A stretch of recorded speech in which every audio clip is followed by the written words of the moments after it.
I'm NASA Kennedy's Amanda Stevenson, and I'm outside KSC taking you inside KSC. The astronauts that will fly on NASA's SpaceX Crew 1 mission to the International Space Station are now in Florida, undergoing final preparations for liftoff. The crew of 4 departed from Ellington Field near Johnson Space Center in Houston and touched down at Kennedy Space Center's launch and landing facility on Sunday, November 8th.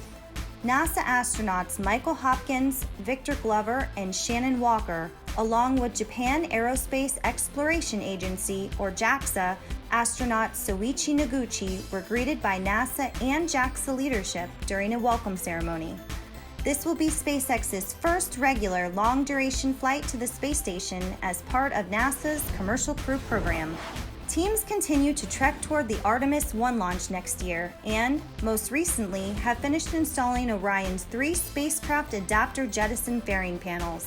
Surrounding the spacecraft's European service module, the fairing panels will protect it from extreme heat, wind, and acoustics as Orion is propelled out of Earth's atmosphere atop NASA's Space Launch System rocket, or SLS.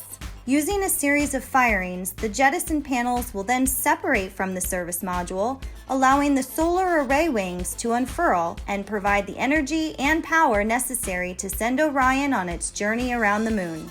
The first in a series of increasingly complex missions, Artemis I will test SLS and Orion as an integrated system ahead of crewed flights to the moon.